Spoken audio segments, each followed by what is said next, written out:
Shame and guilt. Had you ever considered that you would be feeling shame or even guilt during your pregnancy?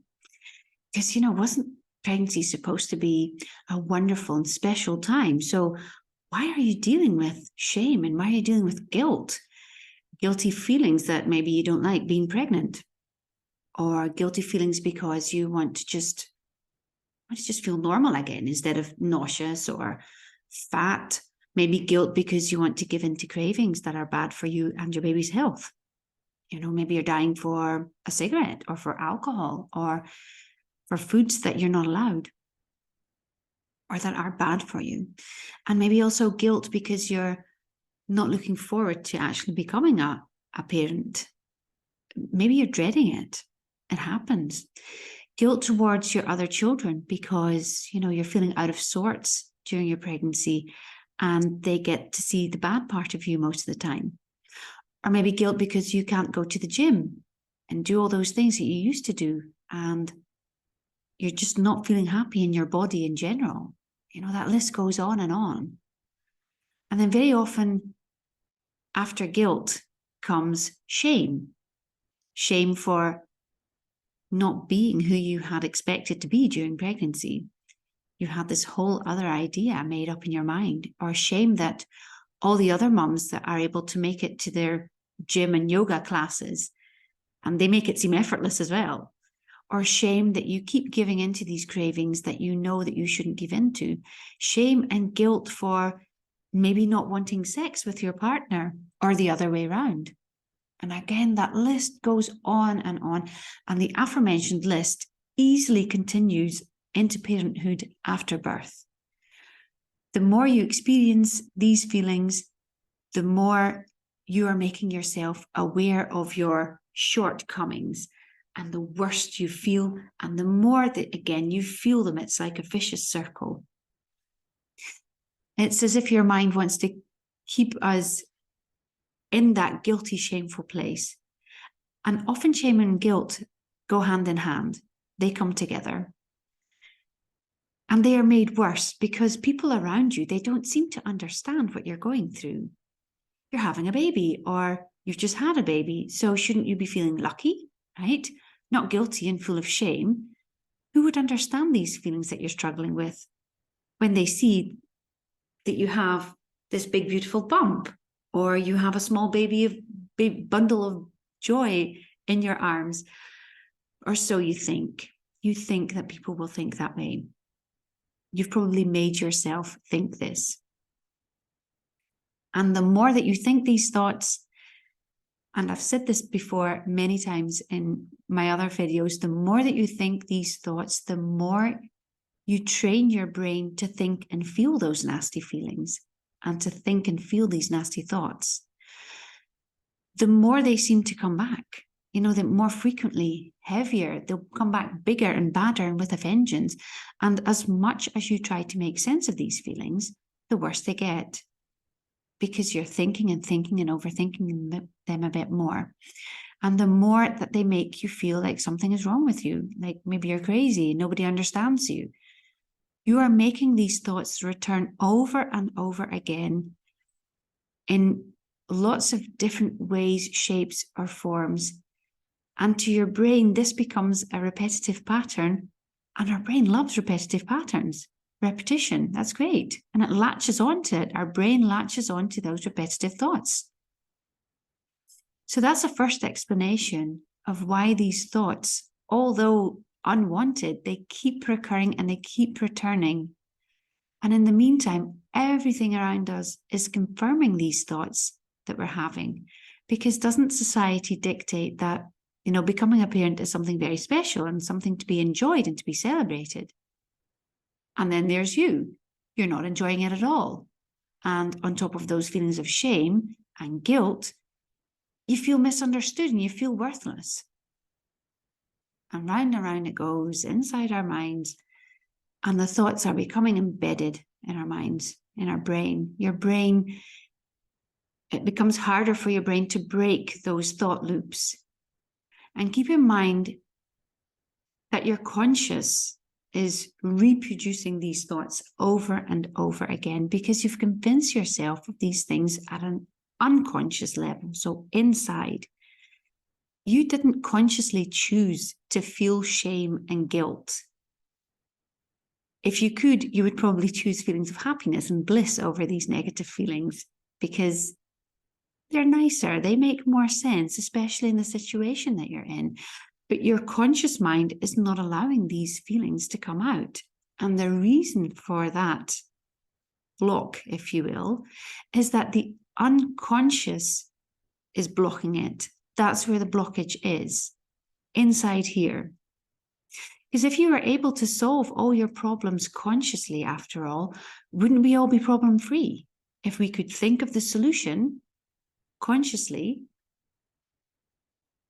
then why would we have a problem? I'll give you an example. If a smoker knows, and they probably do, every smoker probably knows at a conscious level that smoking is bad for your health. So why would they not just quit on the spot there and then? And that's probably because something in the unconscious mind is over and overly triggering their cravings for a cigarette.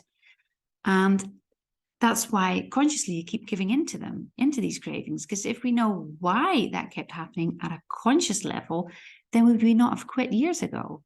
And the same applies here. You are sabotaging yourself into feeling shame and guilt. And it doesn't even matter in which order the two of them start. Something up here keeps triggering these feelings at a conscious level, and you're damaging your thoughts and feelings and your mood because of it. And if you had the answers to why your subconscious mind keeps triggering these thoughts at a conscious level, you would probably have stopped them in their tracks ages ago because they're horrible. And that's the thing. We know there's an answer in here somewhere, but we don't know how to grasp it. We don't know what the answer is at a conscious level. And in the meantime, we keep doing what we have thought ourselves to do over and over and over at a conscious level. Feel guilt, shame, annoyance, irritation, stress, etc., etc. It's a first good step to remind yourself here to take it easy on yourself. Take it easy on yourself. You are pregnant after all. You're cooking this wee bunny in your oven, and that takes a lot of energy. So first and foremost, it's really important that you allow yourself to forgive yourself for having cravings, for missing your old life. You're allowed to miss that old life after all. It was a nice and good life. Be happy and grateful that you knew that life. And you will always take it with you everywhere you go. Up here, the memories will always stay. And here's a good chance that life will return at some point, more or less, including a wee extra, that wee baby. Or if you've had your baby and you recognize that guilt and those feelings of shame, go easy on yourself. This is a hard task. You've become a mum, you've become a parent. Your life has been placed upside down. And it's very normal to feel overwhelmed and to feel annoyed and guilt because you can't enjoy it the way that you had expected to enjoy it, the way that you had consciously and unconsciously programmed yourself to think and feel about it. And then also there lies part of the key. You had certain expectations. Your subconscious mind probably picked up on these expectations way before you even became pregnant, and it's now sending you mixed signals. Yes, you wanted this baby, and no, it isn't as happy doula as you had expected it to be. Feel this, you're feeling this, and you're feeling that, and then you're feeling even a bit more of that. But none of these feelings match what you were expecting to feel. So it's tough shit, honey. Now I'm not happy anymore. That's what your brain says. And that is confusing as hell because consciously you're expecting something else. And your reality is mismatching with what your subconscious is programmed to think, what you've programmed yourself to think at a subconscious level. It's not coming out the way that you had expected at a conscious level.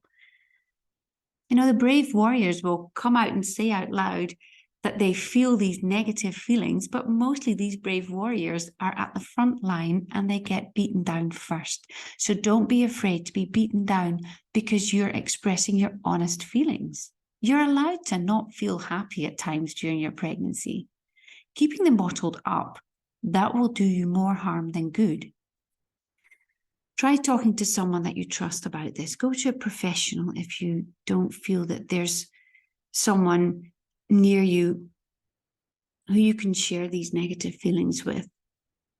And please remind yourself continuously that this is so much more common than many websites and yoga classes, baby products, and beautiful advertisement make us believe. A profession will never, ever send you away after having told you that you're crazy for feeling what you feel. A professional will do everything in their power to get you back on track, on a healthy track. They will never send social services over to take away your baby or set you up with a divorce lawyer to settle your marriage or whatever you're afraid of. That's the unconscious bias that we have. That wouldn't be very professional of them, would it? If I say so in my profession, in very experienced opinion, that will never happen. People may not understand what you're going through, but that does not mean that your feelings aren't valid. So please let me repeat that for you. People may not understand what you're going through, but that doesn't mean that your feelings are not valid. Lots of parents and parents-to-be are suffering through similar negative feelings when they had expected to be on that cloud 9. It is 100% the truth. But the problem here isn't the negative feelings towards yourself or towards your baby even that you're experiencing. The problem is more that we have convinced ourselves at an unconscious level that society doesn't allow us to talk about negative feelings during a positive or supposedly positive time in our life. It's allowed to feel negative feelings even though you're going through a beautiful experience. By trying to step over the shame and the guilt, or by accepting the things that you feel shame and guilt about, then that's when you will start to heal from these negative feelings. I can guarantee you that you will start enjoying pregnancy more, or you'll at least be in a neutral phase. And there's people that simply just don't enjoy the pregnancy. That's also allowed. My husband, for example, he hated me being pregnant, and I hated him a little for not liking and enjoying the pregnancy because it really sapped the joy out of my pregnancies for a part anyway. But it wasn't until much later that I could truly understand and accept that he was very worried about me. He didn't tell me this during my pregnancy. He told me afterwards. He told me that he found it really hard to understand how a human being could grow inside another human being without it damaging my health. And I know that sounds a bit stupid, maybe. I mean, biology classes, duh, we've all had them at school. So he should be able to understand at a conscious level the basics. And yes, he does understand those basics, again, at a conscious level. He understands the logic behind it, but unconsciously, he had convinced himself that there was a chance that he would lose me. And whether that be because of an injury or an illness, or maybe more at an emotional level, that he had to share me with a child. He had to share me with another person that was going to take over some of that love that we had together, or that we still have together, fortunately. And that really scared him. And then when I lost a baby and had some medical issues, that made him even more worried and unsure if he wanted to have another child, because of the potential hurt and damage that could cause. And I remember him being extremely worried when we found out that after having lost a baby, that we were having twins. And it was an extremely hard pregnancy. It was hard on both of us and on our baby boy, who was older, because he kept worrying about our health and what it would do to our family dynamics. And it all came from a good place, but it was hard for me to enjoy the pregnancy for so many reasons. And he had now added to that. And it just goes to show that, there's very often something else undercover causing negative feelings. And that's what I call the subconscious. And that sorting through them at a conscious level often doesn't give us the logical answers. The answers in the common logical places that we're looking for, these answers, they don't get rid of the negative load, which is up here in our unconscious. The understanding doesn't come until we search deep down at a level that we weren't even aware of. I hope this long story makes sense and that it helps you. And if you feel like you need some more help with this, if you're struggling, which I completely understand, which is very normal, then please get in touch, because I'd love to help you through this and for you to start enjoying what is something very, very, very special and very precious. Take care.